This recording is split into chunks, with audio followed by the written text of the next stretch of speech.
Hi అండి, నమస్తే. Welcome to Bapatla రుచులు. ఈరోజు వీడియోలో చపాతీలోకి రైస్లోకి ఎంతో టేస్టీగా ఉండే వడ కర్రీని చూద్దామండి. వడలు ఒకటి రెడీగా ఉంటే చాలండి, పెద్దగా టైం పట్టదు. 5 to 10 మినిట్స్లో ప్రిపేర్ చేసుకోవచ్చు ఈ కర్రీని. ఈ కర్రీలో మసాలాలు ఏమీ యూజ్ చేయట్లేదు కాబట్టి మనకు తిన్నాక కూడా పొట్టకి చాలా హాయిగా ఉంటుందండి. ఇంకెందుకు లేటు, ఈ టేస్టీ వడ కర్రీని ఎలా చేసుకోవాలో ఇప్పుడు వీడియోలోకి వెళ్ళిపోదాం. ఒక కడాయి ఒకటి పెట్టేసుకోండి. 3 స్పూన్స్ దాకా ఆయిల్ వేసుకోవాలి. 1 స్పూన్ పోపు దినుసులు వేసుకోండి. ఎక్స్ట్రా ఇంకొక 1/2 స్పూన్ జీలకర్ర వేసుకోండి, టేస్ట్ చాలా బాగుంటుంది. ఒక ఆనియన్ని చిన్న ముక్కలుగా కట్ చేసుకొని ఆనియన్ కూడా వేసుకొని ఫ్రై చేసుకోవాలి. ఆనియన్స్ ఇలాగా కలుపుకుంటూ కొంచెం కలర్ మారే వరకు ఫ్రై చేసుకుంటే సరిపోతుంది. ఈ విధంగా ఫ్రై చేసుకున్న తర్వాత దీనిలోకి కొంచెం కరివేపాకు వేసుకోవాలి.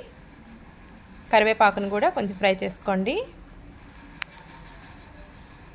ఇలా ఫ్రై చేసుకున్న తర్వాత ఒక 2 ఆనియన్స్, ఒక 3 లేదా 4 టమాటాలని చిన్న ముక్కలుగా కట్ చేసుకొని అవి కూడా వేసుకోవాలి. ఉల్లిపాయలని కొంచెం ఫస్ట్ పోపులో ఫ్రై చేయటం వల్ల టేస్ట్ చాలా బాగుంటుంది కర్రీకి. తర్వాత మిగతా ఆనియన్స్ని వేసుకొని ఇట్లా ఫ్రై చేసుకుంటే సరిపోతుందండి. దీనిలోకి టేస్ట్ తగ్గట్టు కారం వేసుకోండి. 2 స్పూన్స్ దాకా వేసాను. 1/2 స్పూను పసుపు, 1.5 స్పూన్ దాకా సాల్ట్ వేసుకోండి.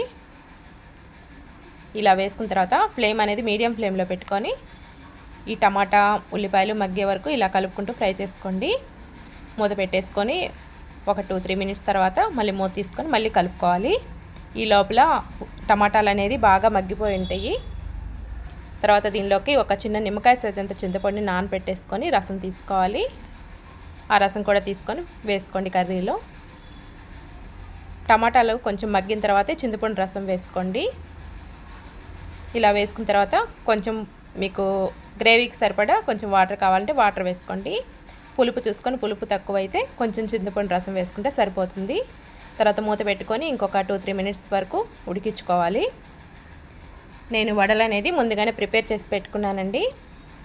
మీడియం సైజులో ఉండేలాగా ఈ విధంగా వడలు చేసుకొని కర్రీ కొంచెం దగ్గర పడుతుందనంగా అప్పుడు వేసుకోవాలి. స్టార్టింగ్లోనే వడలు కానీ వేసారంటే వడలు అనేది మెత్తగా అయిపోయి కర్రీలో కలిసిపోతాయి.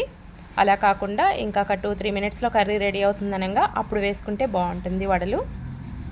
ఇలా వడలు వేసిన తర్వాత కూడా ఫ్లేమ్ని లో ఫ్లేమ్లో పెట్టుకొని ఇంకొక 5 మినిట్స్ పాటు కర్రీ దగ్గర పడే వరకు ఉడికించుకోవాలి.